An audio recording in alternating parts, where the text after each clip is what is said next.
Shalom saudara dan saudari sekalian. Kita bertemu semula dalam Rapsodi Realiti Malaysia.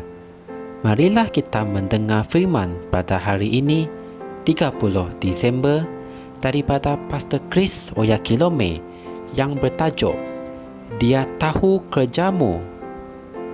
Dia tahu kerjamu. Haleluya.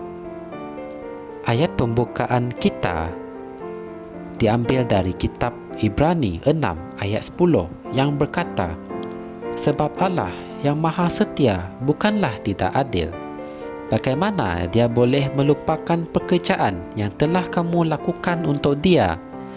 Dia mengingati kasih yang kamu tunjukkan ketika kamu berterusan melayani orang yang dikasihinya demi kemuliaan namanya. Amin. Hal ini sungguh menginspirasikan dan mengembirakan hati. Segala sesuatu yang kamu lakukan untuk Tuhan dicatat dan Dia memberikan kamu ganjaran bagi perkara yang kamu lakukan. Dia tahu kerja dan usahamu yang dipenuhi dengan kasih. Kamu mungkin telah diberitahu bahawa kamu membuang masa atau bodoh kerana memberitakan Injil dan melayani Tuhan. Tetapi Tuhan mengambil berat tentang kerjamu. Oleh itu, teruskanlah melakukannya. Amin. Dia berkata dalam Wahyu 22 ayat 12, dan lihatlah, aku datang segera, dan upahku ada bersamaku, untuk membalaskan kepada setiap orang menurut pekerjaannya. Betapa indahnya hari itu nanti. Tidak sabar rasanya untuk menanti-nantikan hari tersebut.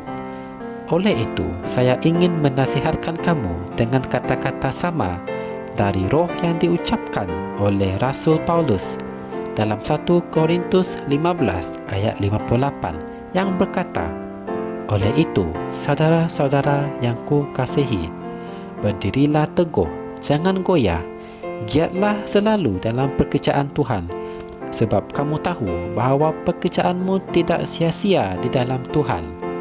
Amin.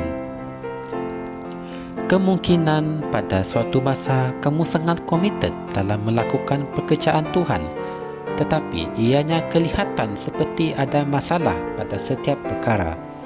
Jangan putus asa. Pada masa seperti itu, ingatlah selalu bahawa Tuhan bukanlah tidak adil untuk melupakan kerja dan usahamu yang dipenuhi dengan kasih. Dia akan memberitakan kamu ganjaran untuk segala sesuatu yang kamu lakukan dan yang kamu sudah lakukan di dalam kerajaannya dan untuk kerajaannya. Dia tahu tentang air matamu semasa kamu bersyafaat, kegairahanmu dalam kamu berdoa untuk jiwa orang yang sesat.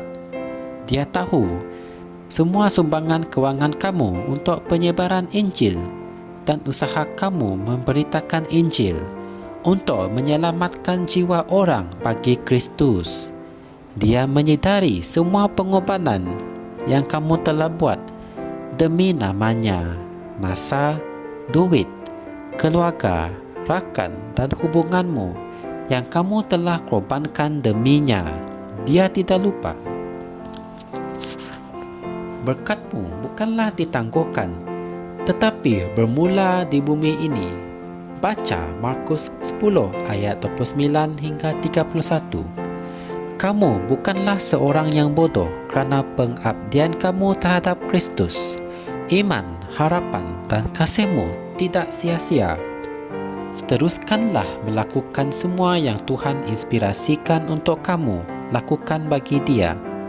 Teruskan menyebar kemuliaannya melalui pekerjaan-pekerjaan kebenaran kamu di duniamu dan di luar duniamu. Puji Tuhan. Marilah kita mengucapkan doa ini bersama-sama. Ya Bapa yang syurgawi, dengan komitmen dan semangat yang tidak terbelah bahagi, aku memberikan masa, sumber, wang dan segala apa yang aku miliki untuk Injil. Aku menyerahkan diriku kepada roh-Mu untuk melakukan pelayanan yang lebih besar, dan dengan penuh kegairahan aku berusaha untuk mengembangkan kerajaan-Mu, kerana aku tahu bahawa berkat-berkat yang lebih besar adalah milikku dalam Kristus Yesus, dengan penghormatan yang lebih besar. Amin.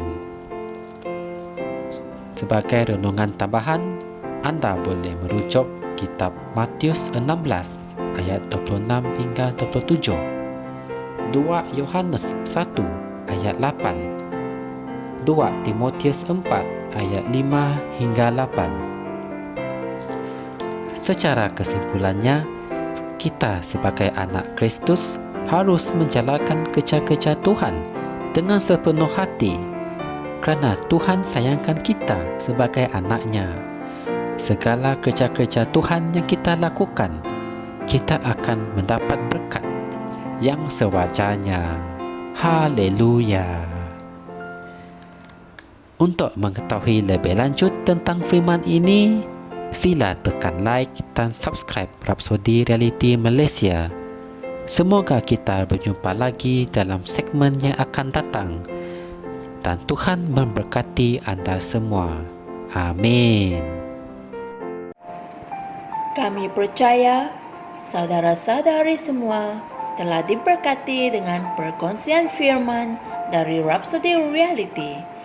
Bagi sesiapa yang ingin menjadikan Yesus Kristus sebagai Tuhan dalam kehidupanmu, kamu boleh mengucapkan doa ini bersama dengan saya.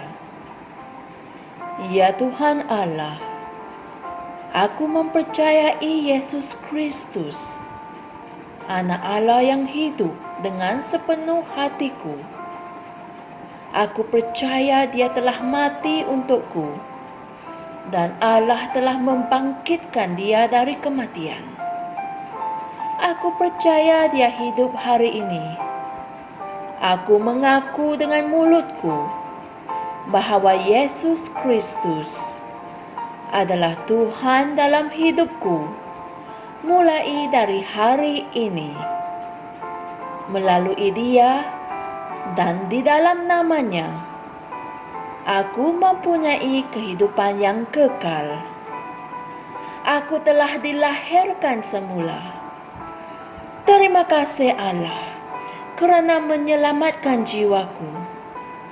Aku sekarang adalah anak Allah.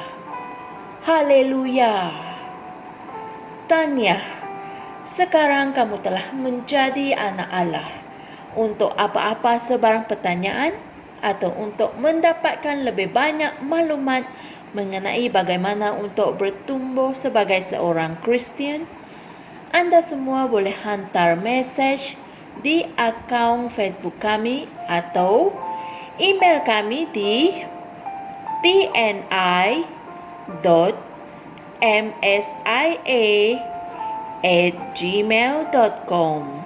Sekali lagi, tni.msia@gmail.com. Tuhan berkati anda semua.